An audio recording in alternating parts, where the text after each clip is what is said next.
네, 오늘의 중심 센터 뉴스 시작합니다. 먼저 오전의 주요 뉴스 함께 보시겠습니다.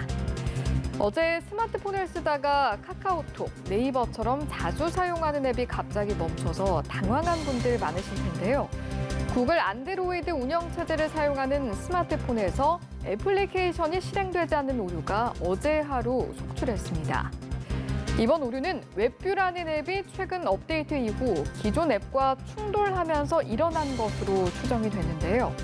구글은 어제 오후 뒤늦게 오류를 수정하고 공지를 올리는 등 늑장 대응에 나서서 7시간 넘게 먹통이 된 스마트폰 앱 때문에 이용자들이 큰 불편을 겪어야 했습니다.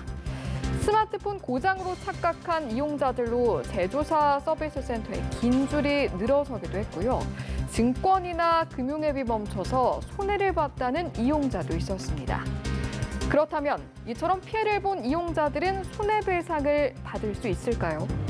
방송통신위원회에서는 구글에 대해서 손해배상 규정을 적용하기는 쉽지 않다는 입장입니다. 전기통신사업법 33조 2항에 따르면 사업자는 이용자에게 전기통신 역무 제공이 중단된 경우 이용자에게 사실과 손해배상의 기준, 절차 등을 알려야 한다고 규정하고 있는데요. 하지만 이용요금이 없는 무료 서비스에 대해서는 시행령의 예외 조항에 따라서 예외가 적용되기 때문입니다.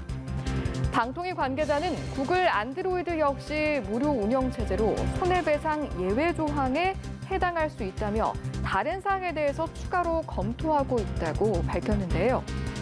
과학기술정보통신부도 아직 적용할 법을 찾지 못한 상황입니다. 지난해 시행된 개정전기통신사업법 이른바 넷플릭스법은 네트워크 품질관리 의무에 대한 것으로 이번 문제에 적용할 수 있는 가능성은 작다고 보고 있는데요.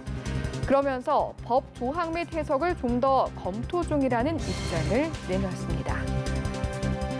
네, 이어서 오후에 주목할 일정도 알아보도록 하겠습니다.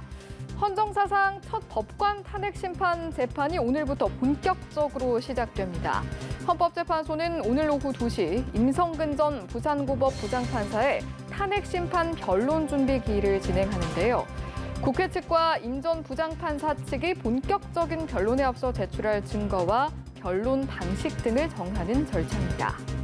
임 전 부장판사는 세월호 사고 당일 박근혜 전 대통령의 행적 의혹을 보도해서 명예훼손 혐의로 기소된 일본 산케이 신문 서울지국장의 재판 등에 개입한 혐의를 받는데요. 앞서 형사재판 1심에서는 무죄를 선고받았지만 국회는 위헌적 행위에 해당한다는 이유로 탄핵 소추안을 의결했습니다. 임 전 부장판사는 지난달 28일 임기 만료로 퇴직해서 자연인 신분으로 탄핵 심판을 받게 됐습니다. 지금까지 센터뉴스 전해드렸습니다.